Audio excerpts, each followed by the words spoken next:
नमस्कार विद्यार्थी मित्रांनो, स्वागत आहे तुमचं MPSC सक्सेस स्पॉट ह्या आपल्या शैक्षणिक यूट्यूब चॅनलमध्ये. मित्रांनो, आज आपण अर्थशास्त्र या विषयावरील अतिशय महत्त्वाचे असे प्रश्न पाहणार आहोत. मित्रांनो, आयोगाच्या पॅटर्ननुसार आपण हे प्रश्न इथे घेतलेले आहेत, त्यामुळे व्हिडिओ शेवटपर्यंत पहा. तसेच जर आपल्या चॅनलवर नवीन असाल तर आपल्या चॅनलला सबस्क्राईब पण करून घ्या. चला तर मग व्हिडिओला सुरुवात करूया.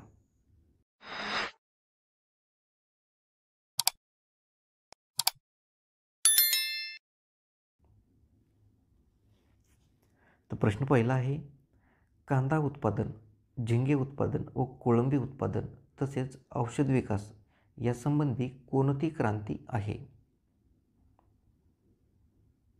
मित्रांनो, उत्तर येत असेल तर 3 ते 4 सेकंदामध्ये उत्तर कमेंट बॉक्समध्ये कमेंट करायचं आहे.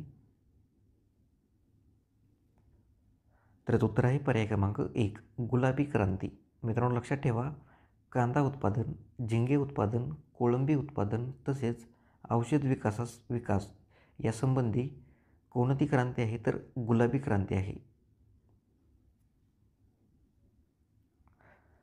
तसेच मित्रांनो, सोनेरी क्रांती किंवा सुवर्ण क्रांती म्हणून कोणती क्रांती ओळखली जाते? तर फलोत्पादन आणि मधुमक्षिका पालन उत्पादन यांच्यासंबंधी कोणती क्रांती आहे? तर ती सोनेरी किंवा सुवर्ण क्रांती. तर ताग उत्पादन, पुढचा पॉईंट आहे ताग उत्पादन. तर ताग उत्पादनासाठी सोनेरी तंतुक्रांती ही क्रांती आहे. लक्षात ठेवा, सोनेरी क्रांती आणि सोनेरी तंतुक्रांती यामध्ये कन्फ्युजन होऊ देऊ नका. तर दुग्ध उत्पादन यासाठी कोणती क्रांती आहे? तर श्वेत क्रांती आहे. हा देखील पॉईंट तुम्हाला लक्षात ठेवायचा आहे. पुढचा प्रश्न पाहूया. जेव्हा एकूण उत्पन्नापेक्षा खर्च वाढतो त्याला काय म्हणून ओळखले जाते?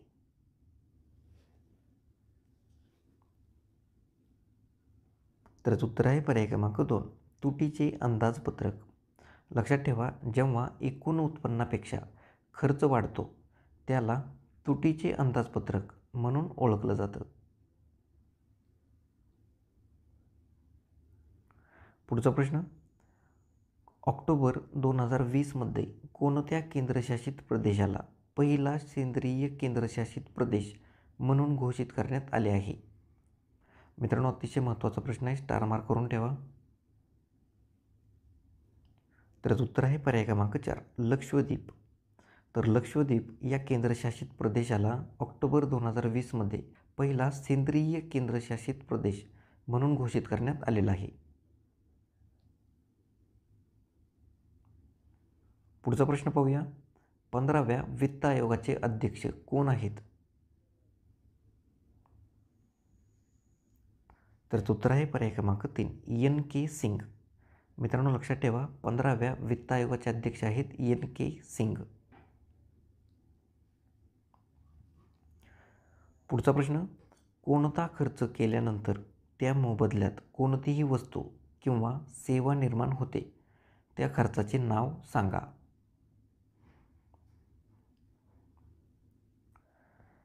तर उत्तर आहे पर्याय क्रमांक 2, उत्पादक खर्च. मित्रांनो, लक्षात ठेवा, कोणता खर्च केल्यानंतर त्या मोबदल्यात कोणती तरी वस्तू किंवा सेवा निर्माण होते त्या खर्चाला उत्पादक खर्च म्हणून ओळखलं जातं. पुढचा प्रश्न पाहूया. कोरोनाच्या पार्श्वभूमीवर मंदी सदृश्य परिस्थितीवर मात करण्यासाठी 2020मध्ये कोणती योजना सुरू केली होती? तर उत्तर आहे पर्याय क्रमांक 1, आत्मनिर्भर भारत योजना. लक्षात ठेवा, 15 मे 2020 या रोजी आत्मनिर्भर भारत योजना ही चालू केली होती. तर कशासाठी सुरू केली होती? तर कोरोनाच्या पार्श्वभूमीवर मंदी सदृश्य परिस्थितीवर मात करण्यासाठी ही योजना सुरू करण्यात आलेली होती. पुढचा प्रश्न, भारतातील पहिला व्यावसायिक स्तरावरील बायोमास आधारित हायड्रोजन प्रकल्प कोणत्या राज्यात उभारण्यात येणार आहे? त्याचं उत्तर आहे पर्याय क्रमांक 1, मध्य प्रदेश.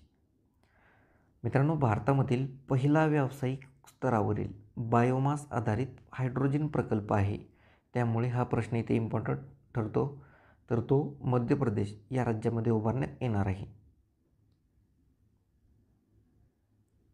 पुढचा प्रश्न, सेबीच्या पहिल्या महिला अध्यक्ष म्हणून कोणाची नेमणूक करण्यात आली आहे? तर उत्तर आहे पर्याय क्रमांक 4 माधवीपुरी बोच. तर सेबीच्या पहिल्या महिला अध्यक्ष म्हणून माधवीपुरी बोच यांची नेमणूक करण्यात आलेली आहे. पुढचा प्रश्न पाहूया. करार कामगार कायदा कोणत्या वर्षी संमत करण्यात आलेला आहे? तर उत्तर आहे पर्याय क्रमांक 2 1970. मित्रांनो, करार कामगार कायदा हा कायदा 1970 या वर्षी संमत करण्यात आलेला आहे. तसेच मित्रांनो, किमान वेतन कायदा हा 1948 या वर्षी संमत करण्यात आलेला आहे. आणि अनैतिक व्यापार प्रतिबंध कायदा हा जो कायदा आहे तो 1956 या वर्षी संमत करण्यात आलेला आहे. आणि समान पगार कायदा हा कायदा 1976 साली संमत करण्यात आलेला आहे. मित्रांनो, ही चारही कायदे व्यवस्थित पाठ करून ठेवा, अतिशय महत्त्वाचे कायदे आहेत.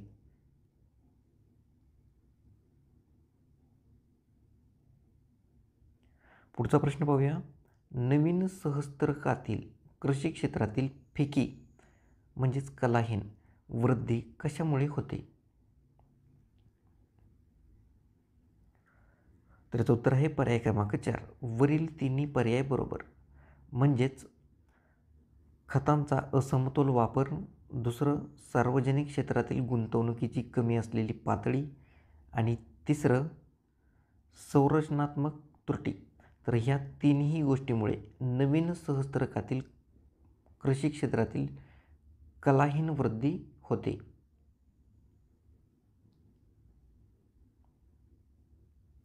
पुढचा प्रश्न.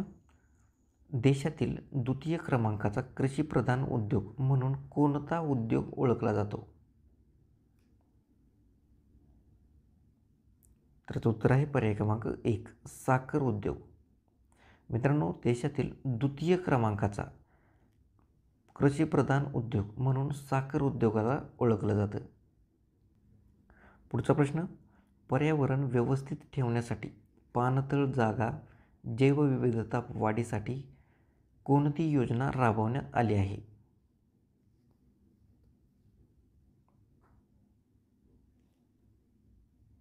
अमृत धरोहर योजना. पुढील प्रश्न पाहूया. भारतीय अर्थव्यवस्था 2023 नुसार दिलेल्या देशाचा योग्य उतरता क्रम लावा. मित्रांनो, भारतीय अर्थव्यवस्था 2023 यासाठीचा हा प्रश्न आहे. करंट अफेअरचा हा प्रश्न आहे 2023चा. तर खाली देश दिलेले आहेत, तर त्या देशाचा उतरता क्रम आपल्याला इथे लावायचा आहे. तर उत्तर आहे पर्याय क्रमांक 1 USA, चीन, जपान, जर्मनी आणि भारत.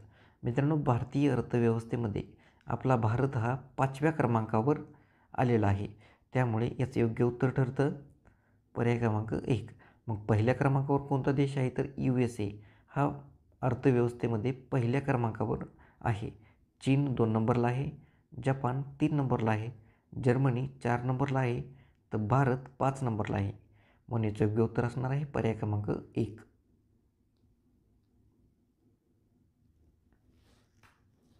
पुढचा प्रश्न पाहूया. तेल क्षेत्राबाबत सुधारणा करण्यासाठी खालीलपैकी कोणती समिती नेमण्यात आली होती?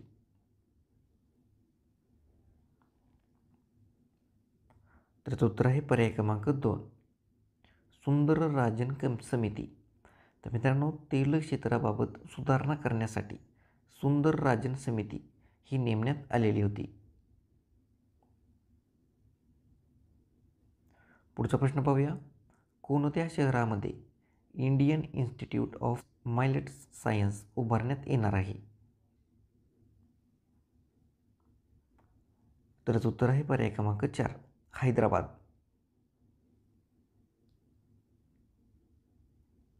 पुढचा प्रश्न पाहूया. खालीलपैकी कोणत्या उद्योग कारखाने या उत्पादनासाठी परवाना असणे आवश्यक आहे? मित्रांनो, खाली 3 उद्योग कारखाने किंवा उत्पादने दिलेले आहेत. तर त्यासाठी कोणकोणत्या उत्पादनासाठी परवाना असणे आवश्यक आहे ते आपल्याला इथे सांगायचं आहे. तर आहे सिगरेट्स, ब आहे दारू आणि क आहे औद्योगिक प्रक्षोभके किंवा स्फोटके. तर या तीनमधील कोणत्या उद्योग कारखान्यांसाठी आपल्याला परवाना असणे आवश्यक असणार आहे? तर उत्तर आहे पर्याय क्रमांक 3 वरील सर्व. म्हणजेच अ, ब आणि क. तर ह्या तीनही उत्पादनासाठी किंवा कारखान्यासाठी किंवा या उद्योगासाठी आपल्याकडे परवाना असणे आवश्यक आहे. म्हणून याचं योग्य उत्तर आहे पर्याय क्रमांक 3 वरील सर्व. पुढचा प्रश्न 1920 साली महाराष्ट्रातील पहिला साखर कारखाना डॅश डॅश या ठिकाणी सुरू करण्यात आला होता. तर याचं उत्तर आहे पर्याय क्रमांक 1 बेलापूर. तर मित्रांनो लक्षात ठेवा 1920 साली महाराष्ट्रामधील पहिला साखर कारखाना बेलापूर या ठिकाणी सुरू करण्यात आलेला होता आणि बेलापूर हे जे ठिकाण आहे ते अहमदनगर या जिल्ह्यामध्ये येतं.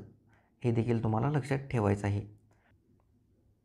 पुढचा प्रश्न पाहूया 2022मध्ये भारताचा सेंद्रिय शेतजमीन क्षेत्रात कितवा क्रमांक लागतो? तर याचं उत्तर आहे पर्याय क्रमांक 4 चौथा क्रमांक. लक्षात ठेवा 2022मध्ये भारताचा सेंद्रिय शेतजमीन क्षेत्रामध्ये चौथा क्रमांक लागतो आणि तसेच सेंद्रिय शेतजमीन उत्पादनामध्ये पहिला क्रमांक लागतो. हा देखील पॉईंट तुम्हाला लक्षात ठेवायचा आहे. तर शेतजमीन क्षेत्रामध्ये चौथा क्रमांक आणि सेंद्रिय उत्पादनामध्ये पहिला क्रमांक हे दोन्ही तुम्हाला व्यवस्थित पाठ करायचं आहे. पुढचा प्रश्न महाराष्ट्र राज्यातील स्थानिक स्वराज्य संस्थाच्या आर्थिक स्थितीचा आढावा घेण्यासाठी महाराष्ट्रात 5वा वित्त आयोग कोणाच्या अध्यक्षतेखाली स्थापन करण्यात आलेला होता किंवा केला होता?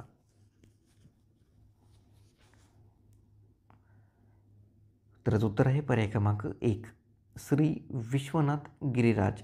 लक्षात ठेवा महाराष्ट्र राज्यातील स्थानिक स्वराज्य संस्थाच्या आर्थिक स्थितीचा आढावा घेण्यासाठी महाराष्ट्रामध्ये 5वा वित्त आयोग स्थापन केला होता आणि तो श्री विश्वनाथ गिरिराज यांच्या अध्यक्षतेखाली तो स्थापन करण्यात आलेला होता. पुढचा प्रश्न राजकोषीय तूट आणि वर्षभरातील व्याज भरणा यातील फरकाला काय म्हणतात? तर उत्तर आहे पर्याय क्रमांक 4 प्राथमिक तूट. लक्षात ठेवा राजकोषीय तूट आणि वर्षभरातील व्याज भरणा यातील फरकाला प्राथमिक तूट असं म्हटलं जातं.